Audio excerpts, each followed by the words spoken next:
Kalpleri istiklal eşkiyle çırpınan azadlık ayrısı sizlere candan selamlar gönderir. 28 Mayıs İstiklal kurbanlarının aziz ruhları huzurunda hürmetle eğilir ve her iki tarafı birleştiren milli büyük hasreti şairin beytiyle dile getiririm. Sen bizimsen, bizimsen, durdukça bedende can, yaşa, yaşa, çok yaşa, ey şanlı Azərbaycan.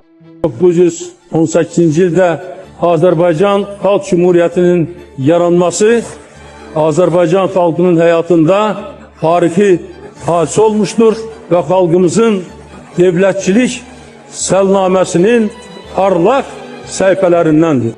Azərbaycan Xalq Cumhuriyyətinin yaradılması tarixi hadisədir.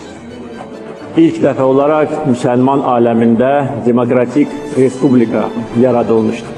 Biz haqlı olaraq fəxr edirik ki, bu respublikanı biz, Azərbaycan xalqı yaradık. Müsəlman şərqində ilk cümhuriyyət məhz Azərbaycanda yaranmışdı. Azərbaycan Xalq Cümhuriyyətinin yaranması tarixi, siyasi və ideoloji baxımından olduqca tariximizdə mühüm hadisədir.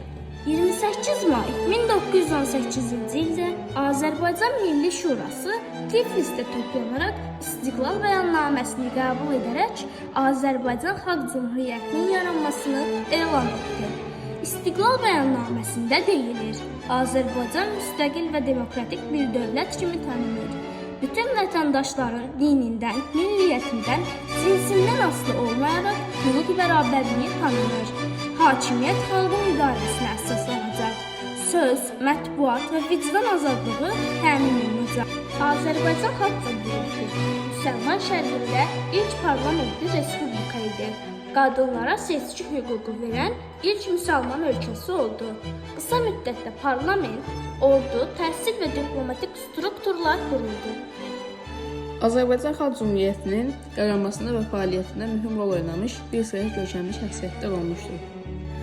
Azərbaycan Xalq Cümhuriyyətinin ideoloqu və qurğucusu olmuş Məhəmməd Əmin Rəsulzadə və tərəfdaşları Fətəli xan Xoyski, Əlimərdan bəy Toxtulaşov, Nəsib bəy Yusufbəyli, Xəlil bəy Xəsməmmadov, Xosrov bəy Sultanov, Səməd bəy Mehmandarov, Əliyağa Şıxveyski, Həbib bəy Səlimov, Xəlil bəy Hacınski, Bəhdud bəy Camaşir, Əli bəy Hüseynzadə və adını sadalamadığım bir sıra şəxslər ölkənin siyasi, hüquqi, diplomatik və hərbi əsaslarını qoymuş, müsəlman şərqində ilk demokratik dövlətin qurulduğu kimi tarixə düşmüşlər.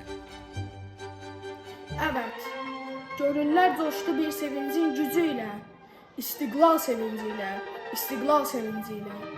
İstiqlal ölkə millətin qəlbində can, istiqlala saadət, həyat, zəfər, şərəf, şan. İstiqlal o sönməyən müəbbət bir məşalə, gönüllərdə tutuşur, gözlərdə sönsə belə. İstiqlal o vətənin köksündən yüksələn ay, İstiqlal o sümükdən, qandan yaxılmış saray. İstiqlal o millətin parçalanan bağrından, gəlinlərin, qızların axan göz yaşlarından. Doğmuş pək mübarək, pək müqəddəs bir ilahdır. Hansı ərkək onu düşmənlərə qatdırar? Sən bizimsən!